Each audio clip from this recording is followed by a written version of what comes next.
살면서 배신을 많이 당했습니다.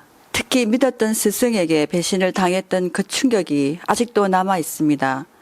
사람을 믿을 수가 없는데 어떻게 사람을 대하는 것이 좋을까요? 부처님의 가르침이 진리라고 믿고 있어서 그 트라우마를 극복하려고 애쓰며 살았지만 세상에 대한 불신감이 있습니다. 그렇죠. 이제 사실 좋은 인연들을 만나면 좋은데 때로는 내가 뜻하지 않게 좋지 않은 인연을 만날 때도 있습니다. 뭐 우리가 고성제에서도 얘기하죠. 좋아하는 사람과 헤어지기도 하고 그게 고통이고 때로는 싫어하는 사람과 만나는 것도 고통이죠. 그러니까 우리가 싫어하는 그런 인연들을 나에게 고통을 주는 인연들을 만나게 되는 거죠. 그러니까 사실 이것을 법에 대한 이해를 통해 이것들을 버려야 됩니다. 고통이란 게 어떤 것인지, 그리고 내가 마음을 어떻게 개발해야 되는지 이런 것들을 사실은 법을 가지고 이해해야 됩니다. 내가 습관적인 그런 내가 평소에 쓰던 마음이 아니라 법의 관점을 가지고 이해해야 되는 거죠.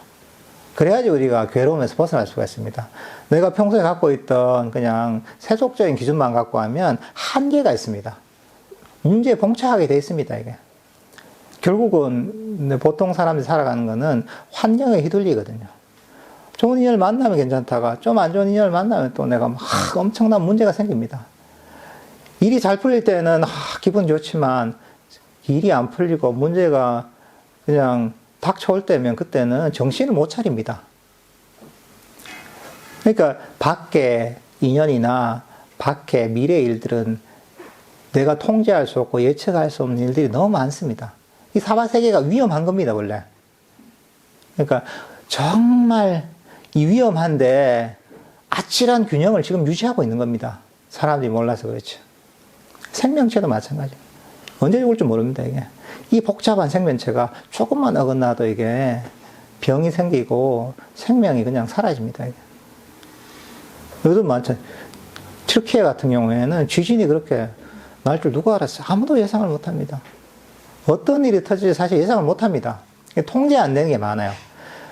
그럼 우리가 할 수 있는 건 뭐냐 하면, 우리가 그것들을 어떻게 받아들이느냐, 어떻게 마음을 닦느냐는 우리가 노력해서 선택을 할 수가 있습니다. 이게 바로 부처님께서 마음을 개발하는 방법을 가르치시는 겁니다, 이게. 그러니까 이걸 제대로 배워야 됩니다. 때로는 그럴 수 있죠.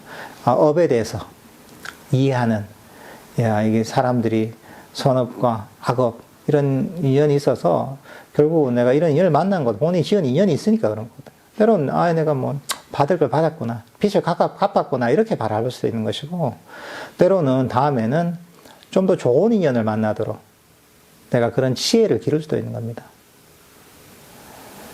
그리고 막 세상에서 불신하고 뭐 그런 경험을 하면 그럴 수 있죠. 이런 것들이 보면 자기한테 괴로움을 갖고 온다는 걸 알아야 됩니다. 물론 이제 내가 사람들을 잘 가려 사귀어야 되고 좋은 사람들을 잘 만나고 나쁜 사람들 피해야 되겠지만, 막연한 트라우마 때문에 세상에 대해서 불신을 가지면 그게 나에게 괴로움을 다가오거든요. 그러니까 나에게 괴로움을 갖고 오는 이런 어떤 마음의 습관들을 버리려고 해야 되는 겁니다.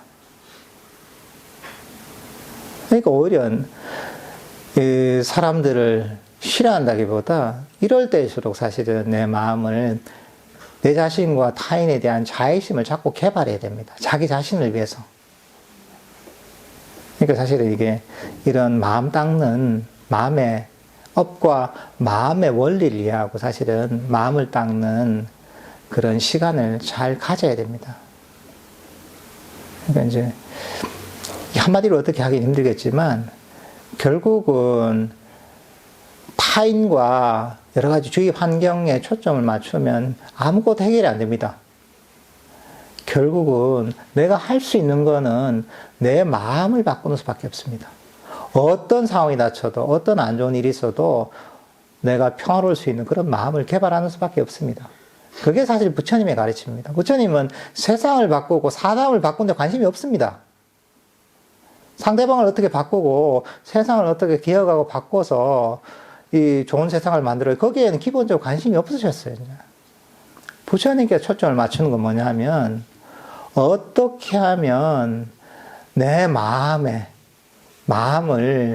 행복하게 개발할 수 있을까?